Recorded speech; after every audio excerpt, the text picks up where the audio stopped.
Hola, ¿cómo están? Les doy la bienvenida a un nuevo encuentro, una nueva clase de Filosofía desde cero. Estamos en la unidad 3, indagando un poquito los problemas de la filosofía. En la última clase vimos cuáles eran los objetos de la filosofía, el problema del ente. Hoy vamos a ver el tema de las disciplinas filosóficas. Cuando hablamos de la filosofía, en general la concebimos como una especie de saber general, más o menos difuso, y sin embargo la filosofía tiene ramas especializadas, tiene disciplinas que la componen y que de algún modo se pueden particularizar. En este gráfico que pueden ver, pueden pausar el video para copiarlo, aparecen las principales disciplinas dentro de la filosofía. Yo lo separé por niveles para que quede más claro cuál es el sentido de estas disciplinas. En un primer nivel tenemos la ontología como ciencia general del ser o estudio del ser en general, del problema del ser, como decía Heidegger, de la cual se derivaría la óntica como el estudio del ente, pero del ente en tanto que ente, es decir, del ser del ente, con lo cual entre ontología y óntica no habría una gran diferencia. Pero bueno, ya cuando hablamos de la óntica hablamos de ciertos entes en particular.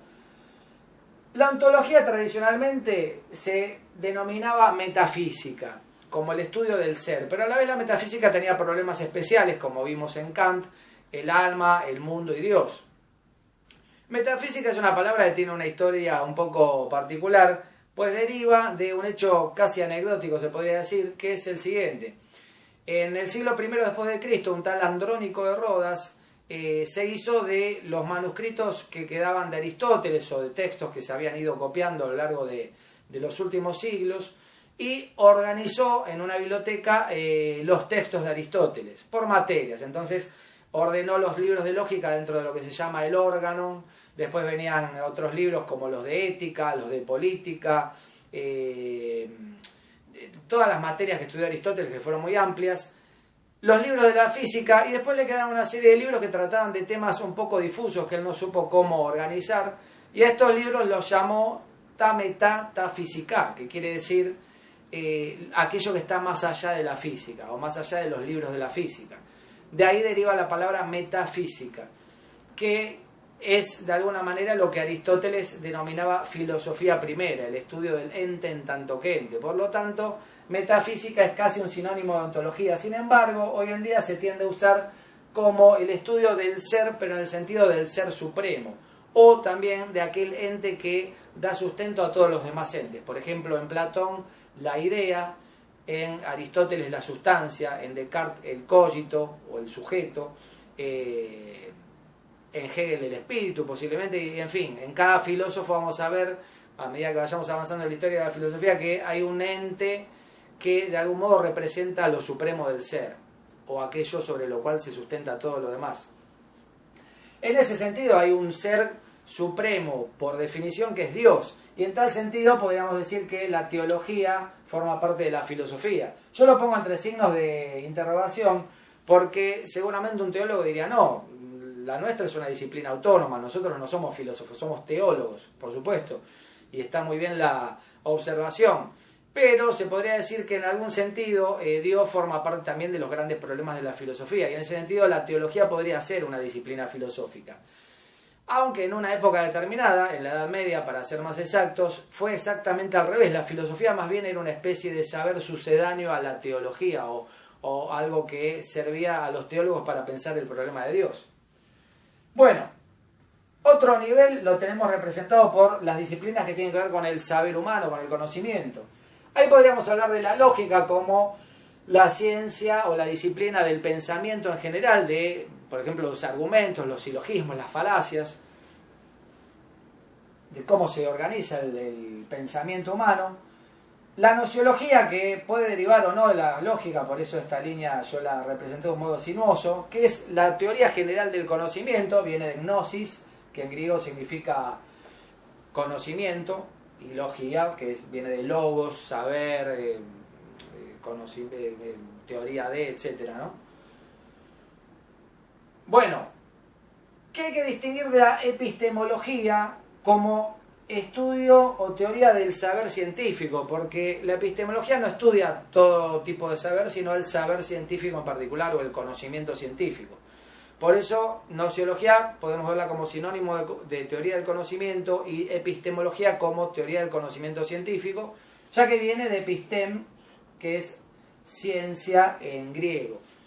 Sin embargo, algunos autores, sobre todo anglosajones, dicen epistemología en general y no utilizan la palabra nociología, pero eso terminológicamente no es del todo correcto y da lugar a confusiones, porque entonces un conocimiento que no fuera de tipo científico, ¿desde qué punto de vista, con qué rama lo evaluamos, ¿no? ¿Con qué rama del saber? Bueno, un tercer nivel tendría que ver con la filosofía de la praxis, si se puede llamar de esa manera, o con la praxis humana en general, y ahí tenemos la axiología como teoría general de los valores. Recuerdan que en la clase anterior dijimos que dentro de los tipos de entes estaban los entes sensibles, los ideales, y los valores como un ente que fundamentalmente vale o tiene un valor para el ser humano. Bueno, dentro de los valores tenemos los valores de la moral y los valores de la belleza. Ahí estaríamos hablando de la ética como el estudio de los valores de lo bueno, lo malo, la justicia, etc. Y la estética como aquella disciplina que estudia la belleza en general o también el arte, ¿no es cierto? Porque estética de algún modo es un sinónimo de teoría del arte en sentido filosófico.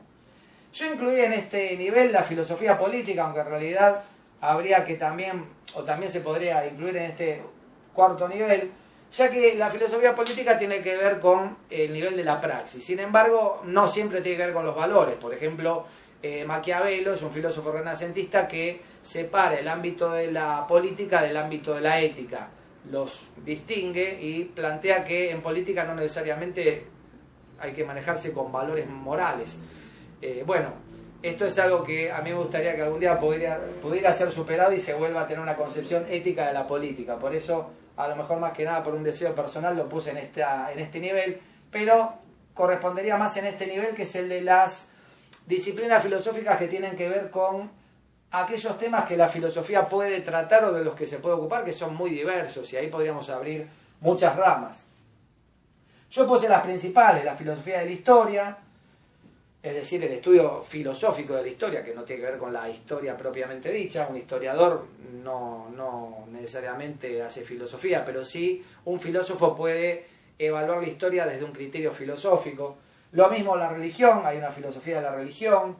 El derecho, que es una rama de la filosofía del derecho.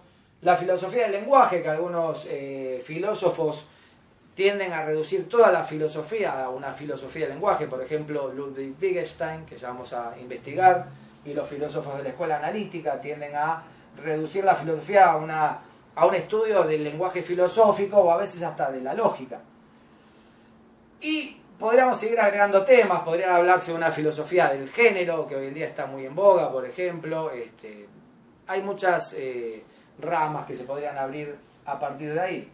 Para terminar, podríamos hablar de una antropología filosófica como el estudio filosófico del hombre, en el sentido del ser humano, por supuesto, no del hombre varón, y una historia de la filosofía, que es lo que nosotros vamos a ver a partir de la unidad 4, la próxima unidad, que es el estudio de las distintas etapas, periodos y filósofos que componen esta historia, ¿no? Porque la filosofía en general se estudia a partir de su historia, de los distintos periodos que abarca, las distintas escuelas filosóficas, etc. Y para terminar, y siguiendo con este tema, les voy a recomendar un libro que es un manual introductorio muy bueno, comparable casi al de Carpio, aunque no tan completo posiblemente, que son las lecciones preliminares de filosofía de Manuel García Morente.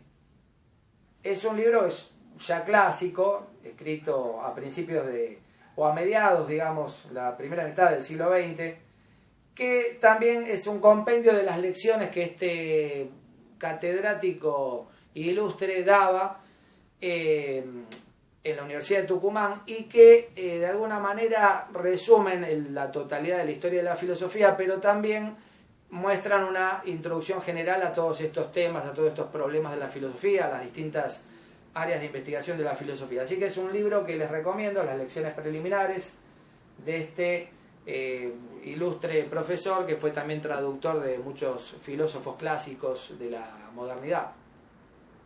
Así que bueno, con esto los dejo y en un próximo encuentro vamos a hablar de la bibliografía filosófica, de aquellos libros que de algún modo es indispensable trabajar cuando uno se quiere dedicar a esta disciplina.